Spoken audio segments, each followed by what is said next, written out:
Perkenalkan, nama saya Josok Selsayamo, saya dari Ilmu Pemerintahan. Di sini saya akan membaca hasil jawaban saya tentang perubahan sosial dan dinamika pemerintahan. Yang pertama, jelaskan pengertian perubahan sosial dari para ahli.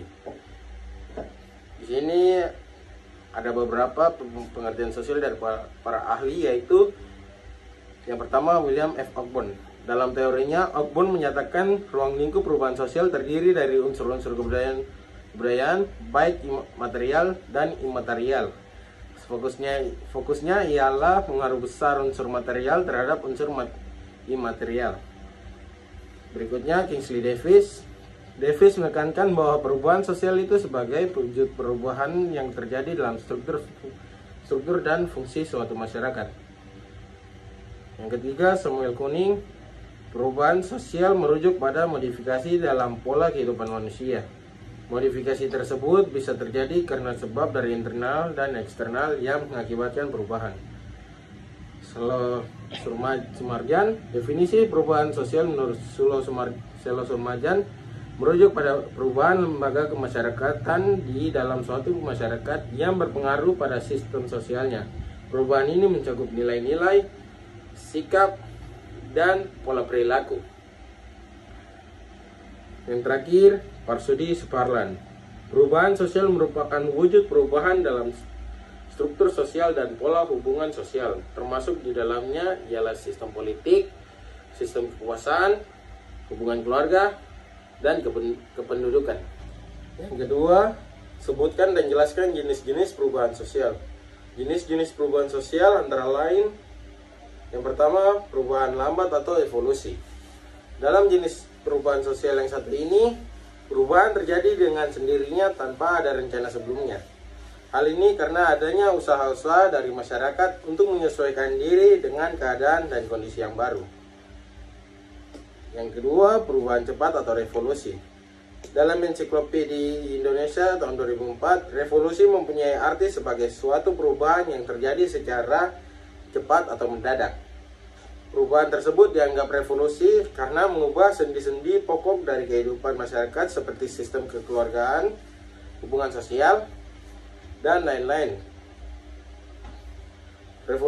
Revolusi ini juga seringkali diawali dengan ketegangan dalam masyarakat yang bersangkutan. Yang berikutnya, perubahan kecil. Perubahan ini merupakan perubahan yang terjadi namun unsur struktur sosial yang tidak membawa pengaruh langsung atau berarti bagi masyarakat, seperti perubahan model pakaian, rambut, sepatu, dan lain-lain, yang tidak berpengaruh signifikan terhadap masyarakat keseluruhan, karena hal ini tidak menimbulkan perubahan pada lembaga kemasyarakatan. Berikutnya, perubahan besar. Jenis perubahan sosial selanjutnya selain perubahan kecil, ada juga perubahan besar. Perubahan ini merupakan perubahan yang terjadi pada unsur-unsur struktur sosial yang memberi pengaruh langsung atau berarti bagi masyarakat. Selanjutnya, perubahan yang dikehendaki. Jenis perubahan sosial berikutnya yakni perubahan yang dikehendaki atau yang direncanakan. Perubahan ini merupakan perubahan yang diperkirakan atau telah direncanakan terlebih dahulu oleh pihak-pihak yang hendak mengadakan perubahan dalam masyarakat. Pihak-pihak yang menghendaki perubahan biasanya menyebut para perencana sosial. Mereka merupakan seseorang atau sekelompok orang yang mendapat kepercayaan dari masyarakat sebagai pemimpin satu atau lembaga-lembaga masyarakat.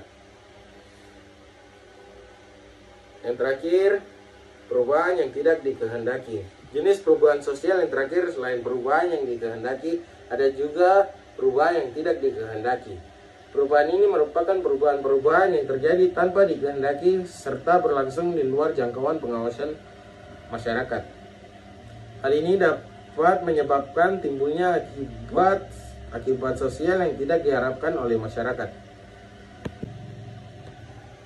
Pertanyaan selanjutnya, sebutkan dan jelaskan ciri-ciri terjadinya perubahan sosial pada masyarakat. Ada beberapa ciri terjadinya perubahan sosial pada suatu masyarakat, yaitu yang pertama, terjadi di berbagai tempat. Perubahan sosial bisa terjadi di mana saja, mulai dari masyarakat pedesaan hingga perkotaan. Tentunya tingkat perubahan yang terjadi akan berbeda satu sama lain.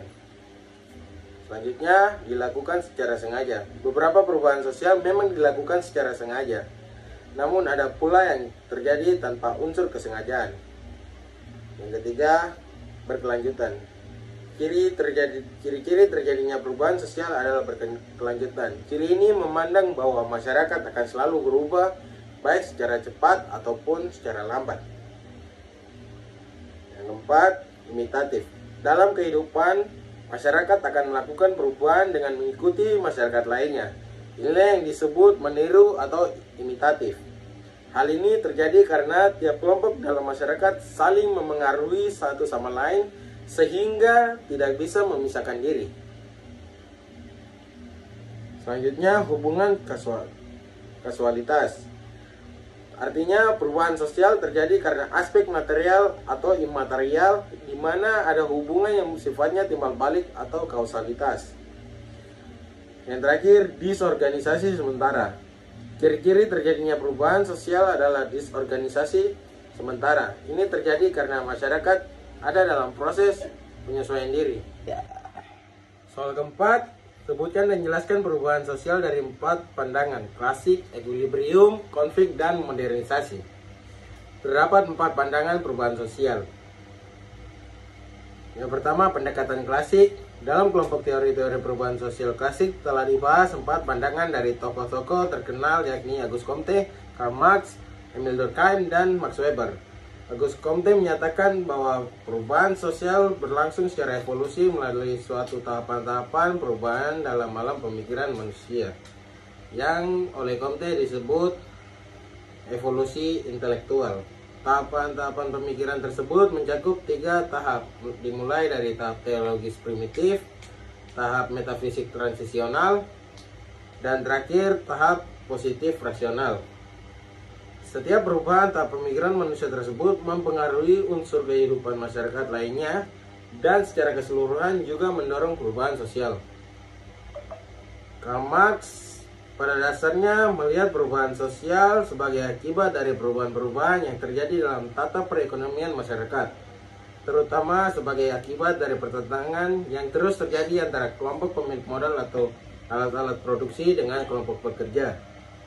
Di lain pihak, Emile Durkheim melihat perubahan sosial terjadi sebagai hasil-hasil dari faktor-faktor ekologis dan demografis yang mengubah kehidupan masyarakat dari kondisi tradisional yang diikat solidaritas mekanistik ke dalam kondisi modern yang diikat oleh solidaritas organistik.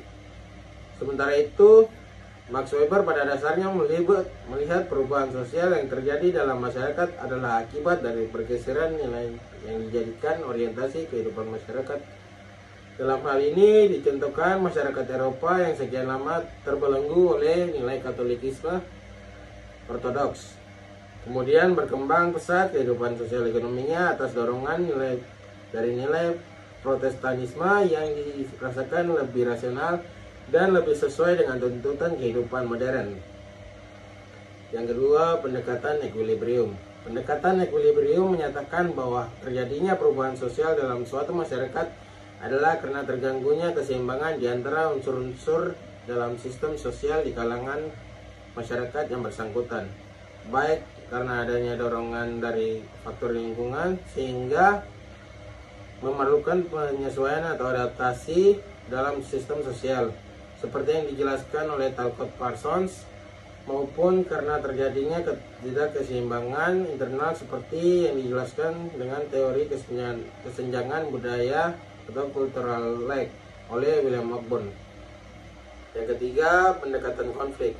Adapun pendekatan konflik yang dipelopori oleh R. Dahrendorf dan kawan-kawan pada dasarnya berpendapat bahwa sumber perubahan sosial adalah adanya konflik yang intensif di antara berbagai kelompok masyarakat dengan kepentingan berbeda-beda atau interest groups.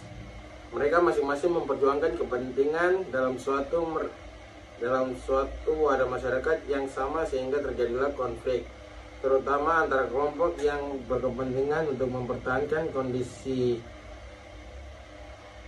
kondisi yang sedang berjalan atau status quo dengan kelompok yang berkepentingan untuk mengadakan perubahan kondisi masyarakat.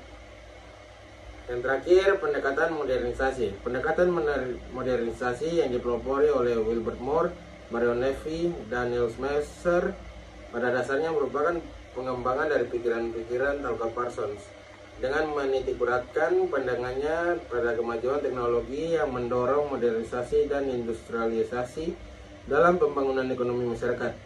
Hal ini mendorong terjadinya perubahan-perubahan yang besar dan nyata dalam berbagai aspek kehidupan masyarakat, termasuk perubahan dalam organisasi atau kelembagaan masyarakat. Nomor 5, kemukakan pendapat masing-masing tentang perubahan sosial yang terjadi di lingkungan masing-masing berdasarkan 5 tahapan pertumbuhan masyarakat.